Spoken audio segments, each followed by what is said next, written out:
Yeah, man. Once again, greetings in the name of the Most High. This is your MC Shabaka Kunte, and always remember this is Kikao na Kunte, your ultimate online talk show. And as we promised, we'll be doing conversations here. And very soon, we're gonna do a good setup where we can sit with guests and other people and have conversation. I have a list of guests, people that I want to invite to come sit down, we come discuss issues, and and we develop each other intellectually so that we can make decisions that are based on facts, not based on assumptions or hearsays. And today, this morning, nilipatana na Morio na huu Morio akani challenge tuongelee kuhusu culture. And culture, according to the Oxford definitions, they will tell you that culture these are ideas, customs, social behavior of a certain group of people. So when you're talking about culture, like for example, we are talking about the culture of Africans. How does Africans conduct their marriages? That's their customs. How do they do their burials? How do they do their initiation from one stage to another? These are customs. These are in a culture of a certain group of people. And every people of the universe are supposed to have their own culture because that is their identity. Those are their roots. That's where they come from. And when you check like Africans, for example, Africans in the way they conduct things like marriage, if you compare and contrast different groups, some from one country, others from different countries, and you check, of course, actually, if you check keenly, there are no major differences. Actually, there are no differences or no separation. I mean, it's not something foreign to another. What happens? They're just small variation of details. So umse wakati aliniambia tuongelee culture, the first thing that came to my mind was, where does our culture begins? And when I asked myself that question, my mind took me so far away because now we have to look at creation. And creation, according to our culture, different cultures, different people from different regions, they have their stories. But those stories, if you check them well, they bring you somewhere. And if we first look where creation begins, we can even check with the Bible because it says so clearly that there were four rivers encircling Cush, encircling Cush. And remember, Cush is the original name of a place called Ethiopia. So the writer of Genesis is trying to place Garden of Eden somewhere in east of Africa. That is biblical.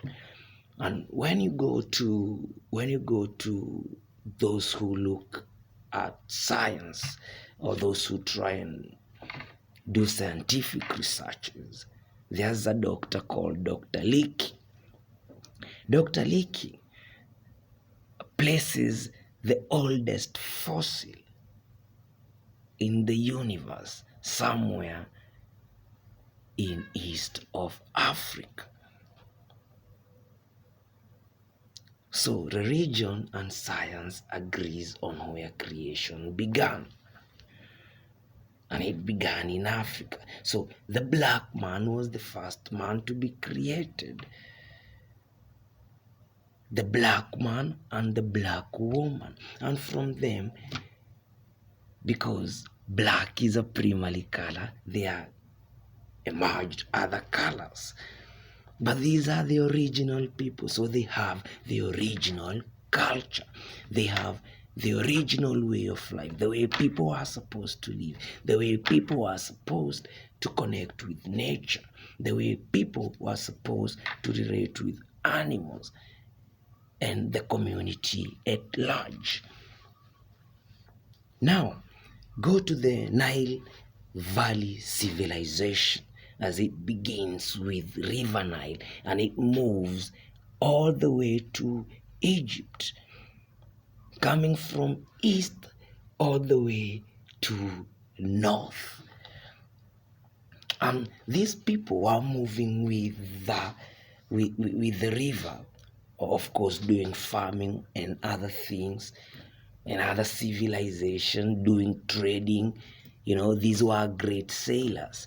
So they were moving from probably more south, not even east of Africa, from south of Africa, going up, and going up. And they didn't only stop in the north of Africa. These people moved to various regions of this universe. You'll go to Spain and you'll get the founders of civilization are people called the Black Moors. You'll go to Mexico and you'll find the founders of that civilization are people we call the Olmecs. And because these black men and black women knew that some time, days to come, the generations might forget their greatness and where they come from. So even when they were making those sculptors and trying to shape themselves, you'll see them displaying flat nose, broad lips, so that when you see an art on a stone, you'll definitely know this is an African. So they go with the Nile. They go with the Nile, doing great things. Nubia there, they started making pyramids. You go down to Kush, Ethiopia, they making pyramids. You go to all the cataracts up to Egypt, originally known as Kemet, because we had Africa had two sides. This lower side was called upper Kemet, and the side that is up there, they used to call it lower Kemet. And it's because the side on the down here, it's of a much more bigger proportional than the one up there. So when they reach Egypt or Kemet, they start doing great things. This is 4,500 years before Christ, 3,500 years BC, 600 years BC, until we come to after or the AD era, or the way they call it, the CE, the Common Era. So these people are there doing great things then. Like the Pyramid of Giza. The Pyramid of Giza was built for a king called Doza. King Doza had an architect, a black man called Imhotep. He designed it. He wrote the culture, everything on the wall, how to operate on a human body, the tools of surgery and everything, medicines for almost all illnesses on the walls. So when the Greeks start coming in, they get that knowledge, they take it back to Greece. They copy the books, so many books in the University of Alexandria, in the University of Timbuktu, North Africa, West Africa. Timbuktu. They start copying, they start making a culture out of other people's culture, the black men and the black women who are so excellent in cultivation, who are so excellent in husbandry and all those things. And then later down the line, they look down upon the African culture. They look down upon it as if Africans never contributed anything. When every idea they have, every religion they have, it's a peripheral of the African culture, because the African culture is the oldest documentation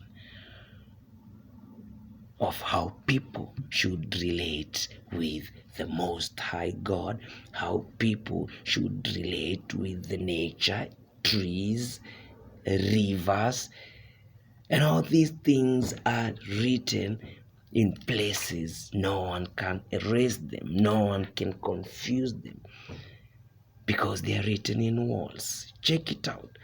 Check the writings of the pyramid text. For example, check something like the pyramid text. The pyramid text is explaining the culture of Africans from when they came from Kush down there to when they went up to Kemet. And all these things are things that want to be buried so that people can be kept confused and can be kept inferior. But we are going to talk about it. We've just started. This is the first episode on culture, and this episode on culture, we're going to repeat it a number of times. We're going to sit with people and discuss it and talk about the greatness of African culture. Your MC Shabaka Kunte, kikao na Kunte.